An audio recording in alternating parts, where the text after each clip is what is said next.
homeless. The totally nonchalant, cavalier, couldn't care less attitude that the general public has about the homeless, we're a sore, we're an eyesore, we're a pain in the ass. Where everybody can you spare some change. God, here comes another one, son of a bitch. I mean, that's what we are. You know, I beg for work. I beg for work in every place I could put this wheelchair through the door. You know what I've heard? Liability. When people think homeless people, they think of just drug users, drug addicts, criminals, fugitives. You know, they don't think about the families that have medical bills. They don't think about corporate downsizing.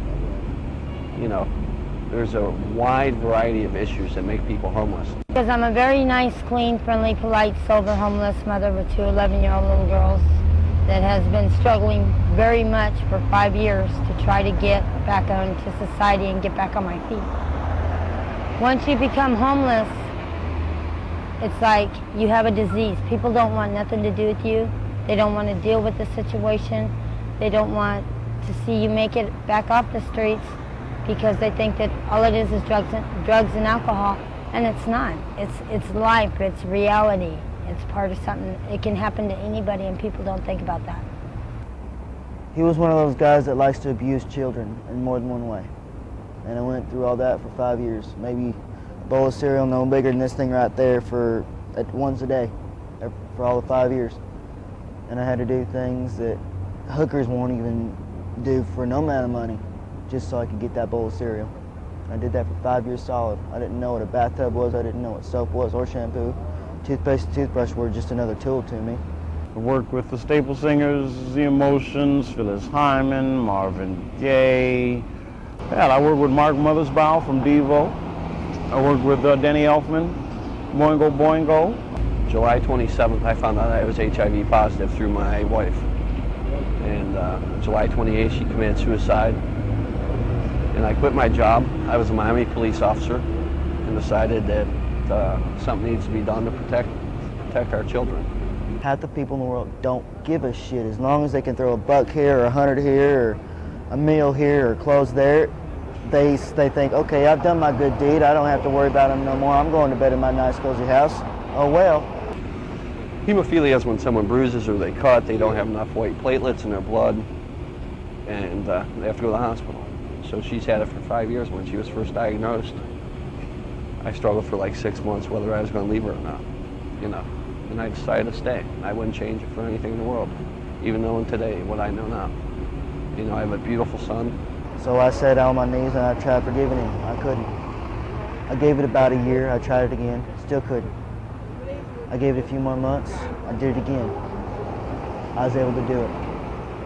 Since then, I've been able to forgive him every single thing he's ever done to me simply because I don't think about it. I think about what he's done as something he was raised up as thinking was right, and he didn't know any other right. He didn't know right from wrong. He didn't know how to do right. All he knew how to do was wrong. We get up at 4 o'clock in the morning when I stay out here on the streets in front of the library. I take them to the daycare center. They get ready, they eat breakfast, and they go to school, and then they go back to the daycare center, and they stay there till 9 o'clock. And then usually I pick them up or my girlfriend picks them up, and she takes them to the hotel, and they stay there until midnight. And if I don't have a room, I bring them back out here. I want to go home,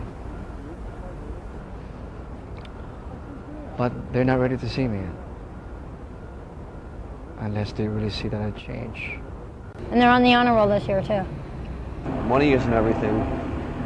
Family isn't everything. It's about being honest to yourself and the people around you. They didn't want us back.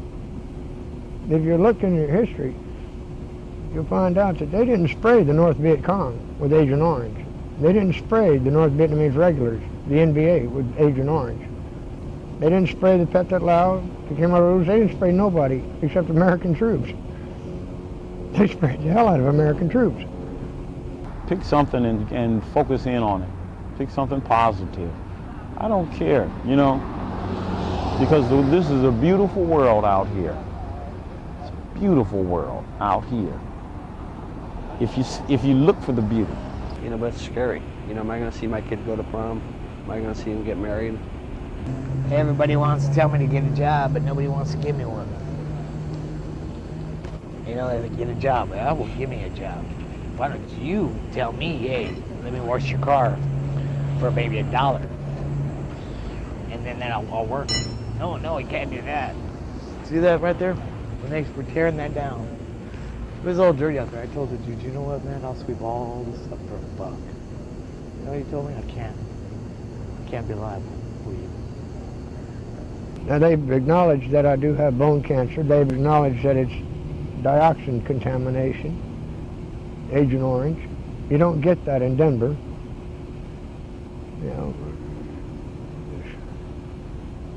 one of my best friends had a little girl born and her hands were mounted on her shoulders. She had no arms at all.